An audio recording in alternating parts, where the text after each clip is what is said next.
ଆଜି ଯାକି ଏତେ ଖୁସି କଣ ପାଇଁ ଥିଲା ତ ଚାଲନ୍ତୁ ଫାଷ୍ଟରୁ କହୁଛି। ହ୍ୟାଲୋ ଗାଇସ୍, ମୁଁ ହଉଛି ଅନିଲ, ସ୍ୱାଗତ କରୁଛି ମୋ ମିନି ବ୍ଲଗକୁ। ଆଜି ଜାକିର ବର୍ଥଡେ ଥିଲା ତ ଆମେ ସବୁ ରେଡି ହେଇଯାଇଥିଲୁ ଜାକି ବର୍ଥଡେକୁ ଯିବା ପାଇଁ। ଆଉ ଆମ ସିଧୁ ବାବୁକୁ ଦେଖ କେତେ ହସୁ, ଆଜି କଣ ପାଇଁ କେଜାଣି ଏଡା ହସୁନି ରେ, ବକଚୁଦି କରୁଛି। ଆପଣ ବି ତା ବକଚୁଦି ଆଉ ବକଚୁଦି ଟିକେ କଲା ପରେ ଆମେ ବାହାରି ଯାଇଥିଲୁ ଏବେ ଜାକି ବର୍ଥଡେକୁ ଯିବା ପାଇଁ। ଫାଇନାଲି ଆମେ ବର୍ଥଡେ ପାଳିବାକୁ ପଳେଇ ଆସିଥିଲୁ, ସବୁ ବି ରେଡି ହେଇଯାଇଥିଲା। ହେଲେ ଜାକି କୁଆଡେ ଗଲା କେଜାଣି। ହେଇଯିରେ ଆମ ଜାକି ଭାଇ ପଳେଇ ଆସିଲେ। ଆଉ ତାକୁ ଟିକେ ଦେଖ, ପୁରା ହିରୋ ଲାଗୁଛି ତ ସିଏ ଆଜି। ଆଉ ୟା ବର୍ଥଡେରେ ୟାକୁ ପଚାରିଲି ମୁଁ କୁଆଡେ ଆସିଛି, ସେ କଣ କହିଲା ଆପଣ ମାନେ ବି ଶୁଣ। କୁଆଡେ ଆଇଛୁ କି?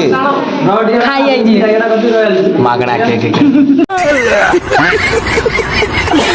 ଫାଇନାଲି କେକ୍ ପଳେଇ ଆସିଥିଲା ତ ଚାଲନ୍ତୁ ଏବେ କେକ୍ କାଟିବା। ଆଉ ଜାକି କେକ୍ କାଟିଲା ବେଳେ ସିପୁନୁ କେମିତି ୱିଶ କରୁଛି ଆପଣ ମାନେ ବି ଶୁଣି ଦିଅନ୍ତୁ ଟିକେ।